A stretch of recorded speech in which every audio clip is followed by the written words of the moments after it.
Well, let it give it in Well, place. remember now, I was the first one through the 2004, I went undefeated, and I didn't, they put USC and Oklahoma in, 2004. But that was before the 14 playoff. That caused the 14 playoff. And then they put all this criteria together of how to pick the Final Four, because they knew there was going to be some if, ands, or buts, because there always is. We're going to go to 12 next year, and there'll be a 13 or 14 going, how come we didn't get it? Right. So, got to have the criteria. And a lot of it was, you know, your schedule, how you play, did you get better, you know, obviously injuries. Do you think Alabama should have done it? I think they're one of the top 4 teams, but I think you got to really look at Florida State, what they did. They've been there a while, and so all of a sudden they go from nowhere to the supposedly the Final Four. Didn't lose a game. What else are you gonna do? That's what I told the media when I didn't get in. I said, hey, nothing else we can do. We won them all. You know, we beat 5 top 10 teams. We won the SEC, but they put Oklahoma in. They were behind 40 to nothing at halftime in the championship. Didn't work well, but And you're still not bitter about it. oh, I'm bitter about it. There's not many days I don't think about that. But it's you know, somebody's going to get left out. Yeah. And At least they're going to 12. as long as the committee went by criteria that was set in stone, and I don't know what they all go through, but I'm all for how they did it, because I don't think there's any doubt if you watch the end of the year how much better they've gotten. Yeah.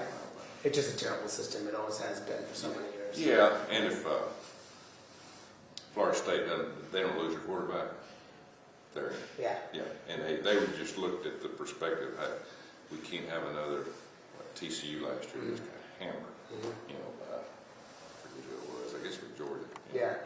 So they're looking for competitive games and turn TVs on. It's all about money. A lot of money go to these schools. Yes, indeed. Yeah. I know you know that. Okay, so on military promotions. You know, for a long time, it didn't seem like you were going to back off your stand. You said to me many, many times, you're standing firm, you're not backing off. Why'd you back off?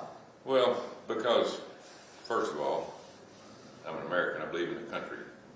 And it's hard for me because I believe in the unborn and I believe in the military. Schumer's about power, not about the military. He's not about the things that I was concerned about every day, about promotions of people. So I was trying to stand for both sides. It's hard to play a game when the other team has got the ball the whole time and then changes the rules during the game.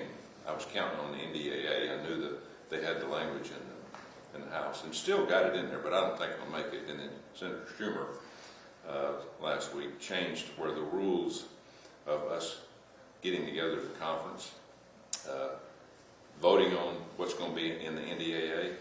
He said, no, I'm going to make that decision. Game, set, match. So I can't win. And again, I'm still thinking about the unborn. I'm thinking about the military people that need to be promoted. It's been a year for a lot of them. It's been a long time.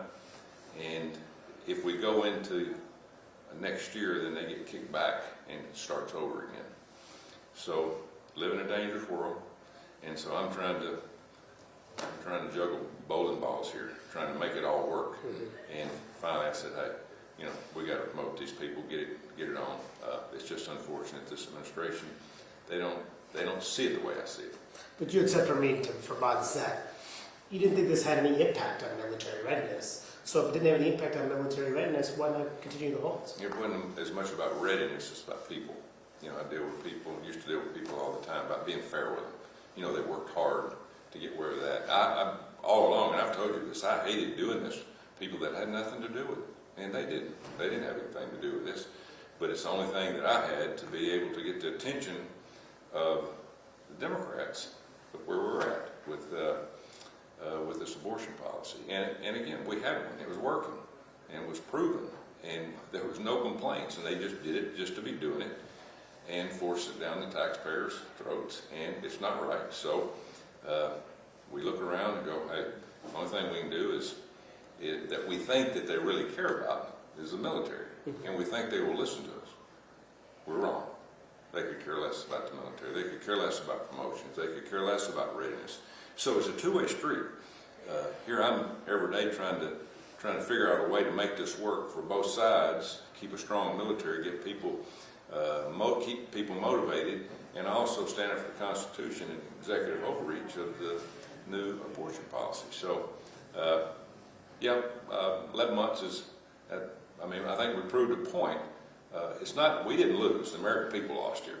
The American people lost the opportunity to have an abortion policy that had been fine for 30, 40 years. And it was just changed by an administration that just said, to heck with the American people, we're going to do it this way because,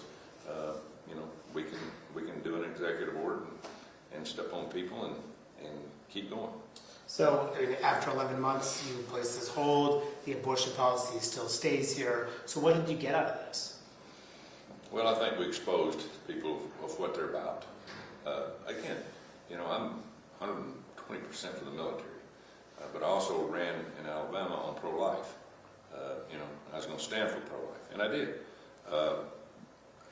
Not that we were successful, but I think sometimes when you do things like this, you expose people's actions and thoughts. Again, if the Democrats had been, if they really cared about military and readiness, think about it. If they really cared about it, we'd have sat down and we'd have negotiated this out, because very few abortions. They told us at the beginning it was going to be 3,000 or 4,000 a year, which was big overreach. It has not been. And so, it's just one thing after another. But it's like playing a football game, and as I said, you never have the ball, and the other team can change the rules at any time. How much did it hurt you that Republicans started to publicly call on you to back off? Well, I didn't like that, and they knew that. But everybody's got their point of view. That's what, in our caucus, we do that. On the other side, they just lockstep, and whatever the leader decides to do, that's what they're going to do. I am a true believer that you do what is for your state and for your people. That's why we're here. We represent the people of our state. It's a very controversial subject, as we know, abortion. This was not about abortion as much as it was about taxpayers having to pay for something to do with abortion. And as I've told you all along, the majority of the people in this country, no matter what party, said they do not want to have anything to do with their money to pay for anything to do with abortion. So what do you say to the folks who say, Senator Tuberville, almost 11 months or so, held on to these nominees, didn't get the policy changed, and got nothing, and ultimately capitulated? What do you say to them? Well, we knew at the beginning it was going to be a hard fight. But again, it's all about doing what you think's right. Everywhere I went, people said, stay with it, keep working at it. We're military, we're scared for our country. I met a retired military person last night in the airport at 11:30, and he grabs my arm. He says, I'm proud of you, proud of what you're doing. He said, it doesn't look like you got a great opportunity to win here, like you like winning, but you're doing the right thing for the right cause. And so it makes you feel good about it. I hate that we didn't get something done for this, but I think in the long run, you never know. I think we opened a lot of people's eyes, even in our conference. A lot of us fought Mike Lee, J.D. Vance, Roger Marshall. A lot of us stood up for hours on that floor and fought back. We had some even fight against us. But that's politics. So you're thinking that if you held this up into the new year, it would impact all these families. That's what you were concerned about ultimately? Yeah, and we were almost 500. And so sometimes you got to reevaluate. You got to reevaluate what you're doing. Obviously, they weren't going to reevaluate. They didn't. They could care less about the military or the families or the readiness. They could care anything about that. They could care anything about the unborn. And when you don't have any morals to say, man, this is what's right, it's hard to fight that. Would you have done anything differently?